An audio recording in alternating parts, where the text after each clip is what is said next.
நாளின் செய்யும் வினிதானின் செய்யும் என நாடி வந்து கோழியின் செய்யும் கொடுங்கூற்றியன் செய்யும் குமரேசர் இரு தாளும் சிலம்பும் சதங்கையும் தண்டையும் சண்முகம் தோளும் கடம்பும் எனக்கு முன்னே வந்து தோன்றினே. உலகமெங்கும் வாழ்ந்து கொண்டிருக்கும் ஸ்ரீ குபேரன் டிவி நேயர்களுக்கு சைதை ராஜாவின் அன்பான வணக்கங்கள். அஸ்த நட்சத்திரம் 1, 2, 3, 4 பாதங்களும் கன்னி ராசியில் அமைகின்றன. அஸ்த நட்சத்திரத்தின் அதிபதி சந்திர பகவான், கன்னி ராசியினுடைய அதிபதி புதன் பகவான் ஆட்சி உச்சம் பெறும் இடம். இந்த ராகு கேது பயிற்சி இந்த 18 மாத காலங்கள் அஸ்த நட்சத்திரத்தில் பிறந்த அன்பர்களுக்கு எப்பேற்பட்ட பலன்களை வழங்கப் போகிறது அப்படின்னு பார்க்கணும். உங்களுடைய பிறப்பு ஜாதகம் அப்படின்னும் பொழுது அது 70% பேசும். ஏன்னா தசாபுத்திப்படி போயிட்டுருக்கோம். 70% அதுதான் பேசும். கோச்சாரம் என்பது கோல்சாரம், அதாவது today planetary position, current planetary position, அது ஒரு 30%. அப்போது இது 30% பெருசாக ஒன்றும் சொல்கிறதுக்கு இல்லைங்க, 0ன்னு எடுத்துக்கலாம். இந்த ராகு கேது பயிற்சி இந்த அஸ்த நட்சத்திரம் கன்னி ராசியில் பிறந்தவங்களுக்கு உபத்திரவம் பண்ணாமல் இருந்தால் போதும். நான் பாசிட்டிவே வேணாம், நெகட்டிவில் போகுது, மைனஸில் போகுது. அப்போது இந்த நட்சத்திரத்தில் பிறந்தவர்களுக்கு இப்போ ராகு பார்த்திங்கன்னா எங்கே இருக்கிறார் அப்படின்னா 7ஆம் இடத்துல இருக்கார். ராகு 7ஆம் இடம், கேது 1ஆம் இடம். 7ஆம் இடத்துல ராகு இருக்கலாமா? ராகு கேது பிடியில் இருக்குன்னா நாகதோஷம் முழுமையாக இருக்குதுன்னு அர்த்தம். அப்போது 7ஆம் இடம் அப்படின்னும் போது உங்களுக்கு எதிர்க்க இருக்கிற அத்தனை பேரும் 7 தான், உங்களை தவிர.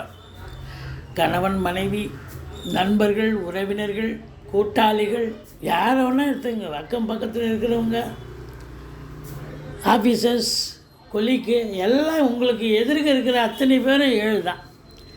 அப்போ 7ஆம் இடத்துல ராகு இருக்குதுன்னு சொன்னால் ராகு இருக்கிற இடத்து விரிவாக்கம் பண்ணுவார். அப்போது 7ல் ராகு ராசியில் கேதுன்னு சொன்னால் திருமணம் கைகூடி வர்ற மாதிரி இருக்கும். ஆனால் கடைசியில் போய் எங்கேயா போய் ஆஃப் ஆகிடும். இந்த ராகு கேது பிடியில் இருக்கிறது. அது மட்டும் இல்லைங்க, உங்களுக்கு எல்லா இடத்துலையும் எதிர்ப்புகள் அதிகரிக்கும். சாதாரணமாக கணவன் மனைவிக்குள்ளே கருத்து வேறுபாடு வரும். நல்ல அன்னோன்யமான ஒரு கப்புலாக இருப்பாங்க, தம்பதியர்களாக இருப்பாங்க. இந்த காலகட்டத்தை பார்த்தா ஒருத்தருக்கு ஒருத்தர் வாக்குவாதம் அப்படி நடக்கும். அந்த வீண் வாக்குவாதங்களை தவிர்த்து கொள்ளுங்கள், ரொம்ப ரொம்ப இம்பார்ட்டண்ட். விட்டு கொடுத்து போங்க, கணவன் மனைவி விட்டு கொடுத்து போங்க. நண்பர்களும் புரிஞ்சிக்க மாட்டாங்க. தொழில் கூட்டாளிகள் கூட இந்த காலகட்டத்தில் கொஞ்சம் இடகு முழுகாக பேசுவாங்க. தொழிலில் நீங்கள் நம்பி கடன் வாங்கி போடுங்க, தொழில் லாபம் வரும், மெய்வருத்த கூலி தரும், சம்பாதிக்கலாம், ஒன்றும் பிரச்சனை இல்லை. எவ்வளோ இன்புட் போடுறீங்களோ அவ்வளோ அவுட்புட் கிடைக்க போகுது. நிச்சயமாக அதில் ஒன்றும் குறை இல்லை. ஆனால் எல்லா இடத்துலையும் எதிர்ப்பாக இருக்குங்க. இந்த பக்கத்து வீட்டில் திரும்பினா எதிர்ப்பு, எதிர் வீட்டில் திரும்பினா திருப்பு, பக்கத்து சீட்டுக்காரன் உங்களை ஒழுன்னு பார்ப்பான், அதிகாரிக்கு போய் பார்க்கலான்னு போனால் அவர் கரபுரன்னுவார். எங்கே போனாலும் எதிர்ப்பாக இருக்கும். அந்த ராகு கேது பிடியில் இருந்தாலே சர்ப்பதோஷம் பிடி அப்படின்னாக்கா எல்லாமே ஒரு எதிர்ப்புகள். இதை சமாளிக்கிறதுக்குள்ளே அப்புறம் என்ன தான் நீங்கள் காசு பணம் வந்தாலும் வருமானம் வந்தாலும் எதிர்ப்புகளை மீறி பார்க்கணும் அப்படின்னாக்கா கொஞ்சம் கஷ்டமான சூழல் தான். இதில் ஒரு விஷயம் என்னன்னா, கணவன் மனைவி கருத்து வேறுபாடு வரும். கணவன் மனைவி கருத்து வேறுபாடு வரும். உங்களுக்கு ஜனனகால தசாபுத்தி சிறப்பாக இருந்ததுன்னா ஒன்றும் குறை கிடையாது. அது சரியில்லைன்னா இது பிரித்து பார்க்கும் கணவன் மனைவியை. பிரித்து பார்க்கும், சண்டை வரும், எல்லாம் வரும். கொஞ்சம் அனுசரித்து போங்க.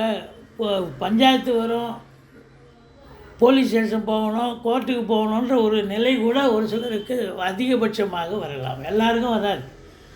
100%ன்னா ஒரு 5% பேர், ஒரு 3% பேர் தான் பிரியணும்னு, தம்பதியினர் பிரியணும்னு சொன்னால் இந்த காலகட்டத்தை இந்த கிரகங்களே அழகாக பிரித்து மேய்ஞ்சிருவாங்க. சரி, வெளிநாடு போகிற ஆப்பர்ச்சுனிட்டி இருக்குது உங்கள் ஜனகால தசாபுத்தி அப்படின்னா தாராளமாக கிளம்புங்க, வெளிநாடு போங்க. இந்த கிரகங்கள் உங்களை பார்சல் பண்ணி அனுப்போம், வெளிநாடு போயாங்க. அங்கே போய் ரெட்டிப்பு சம்பளம், நல்லா சம்பாதிப்பீங்க, சந்தோஷமாக இருப்பீங்க. இப்போ நம்ம சொல்கிறது எதுவும் அங்கே நெகட்டிவ் இருக்காது. சம்பாதிப்பீங்க, நல்லா இருப்பீங்க. அதே நேரத்தில் பார்த்தீங்கன்னு சொன்னால் குடும்பத்தை விட்டு பிரிய போகிறீங்க. அது ஒன்று தானே குறை.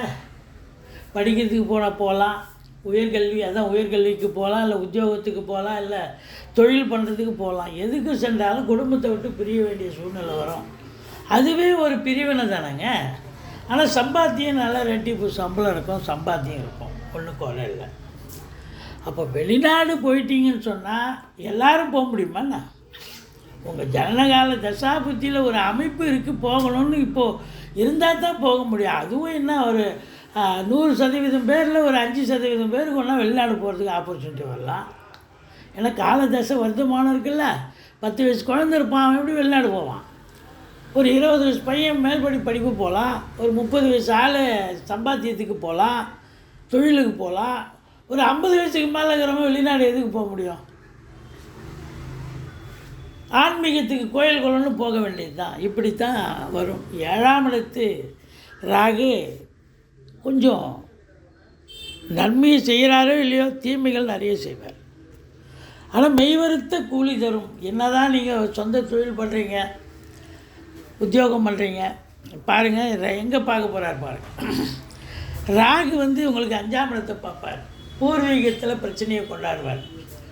பிள்ளைகளுக்கு எதாவது பிரச்சனை வரும், அவங்க படிக்கிற இடத்துல, வேலை பார்க்குற இடத்துல. பூர்வீகத்தில் சொத்தில் லிட்டிகேஷன், அதாவது வில்லங்க ஏதாவது வரும், அது பார்க்கணும், சரி பண்ணணும். அடுத்தது பார்த்திங்கன்னு சொன்னால் 9ஆம் இடத்தை பார்த்து தந்தைக்கும் உங்களுக்கும் கருத்து வேறுபாடு, தந்தை வழி சொந்தங்களுக்கும் உங்களுக்கும் கருத்து வேறுபாடு கொண்டாடுவார். இது இப்படி இருக்க கேது இருக்கிற இடத்துல சுருக்குவாருங்க. அவர் பார்த்தா நீங்கள் இந்த அஸ்த நட்சத்திரத்தில் பிறந்த கன்னிராசி அன்பர்கள் எப்போவுமே ஒரு கூட்டணியோடு இருப்பீங்க. கூட்டணின்னா அரசியல் நினைக்காதீங்க, கட்சின்னு நினச்சிக்காதீங்க. எப்போவுமே ஃப்ரெண்ட்ஸுகளோடு இருப்பார்.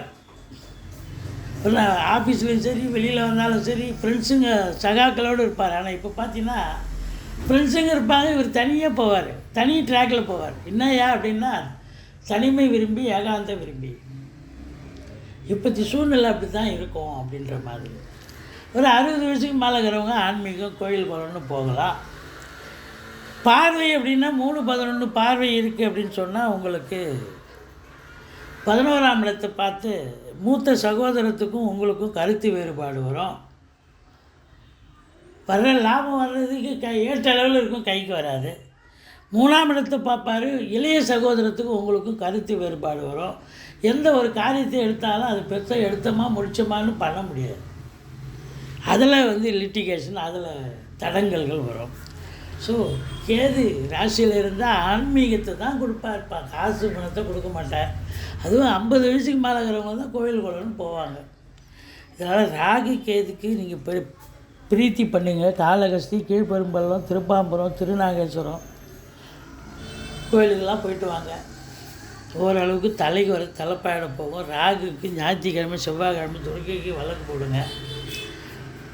இவரை பெரும்பாலும் நீங்கள் பிள்ளையாரை வழிபாடு பண்ணுங்கள். கேதுவுக்கு ஓரளவுக்கு தலைக்கு வர்றது தலைப்பாயிட போகும். மற்றபடி ரொம்ப ஸ்ரீ குபேரன் டிவியை பார்த்தமைக்கு நன்றிகள். மேலும் இது போன்ற தகவல்களை தெரிந்து கொள்ள ஸ்ரீ குபேரன் டிவியை சப்ஸ்கிரைப் செய்யுங்கள். மறக்காமல் பெல் ஐக்கானை கிளிக் செய்யுங்கள்.